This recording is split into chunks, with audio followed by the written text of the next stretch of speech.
So, how Copilot works? The following steps summarizes how Copilot for Microsoft 365 works, starting with the user prompt and ending with the Copilot response.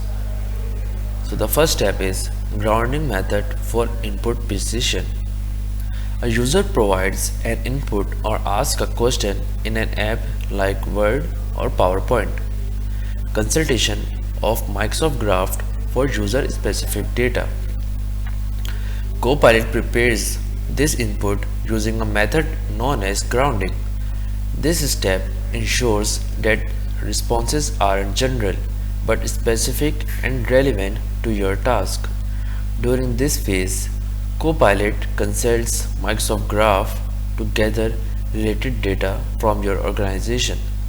Importantly, it only processes data the user is already permitted to see based on their role and permissions in Microsoft 365.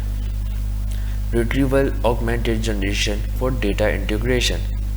This data gathering step is called retrieval augmented generation.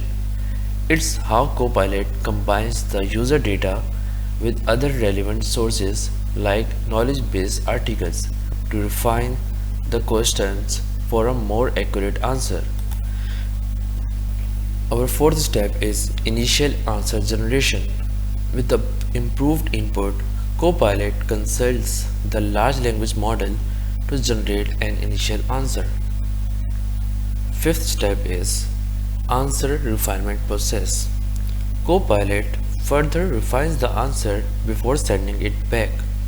This step involves more checks against Microsoft Graph, evaluations for responsible AI practices, security assessments, compliance checks, and even converting the answers into actionable commands. Our sixth step is actionable suggestions and commands.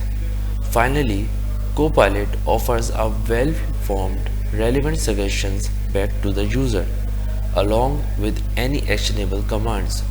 The results you see are closely tied to your organization-specific data, ensuring relevance and context.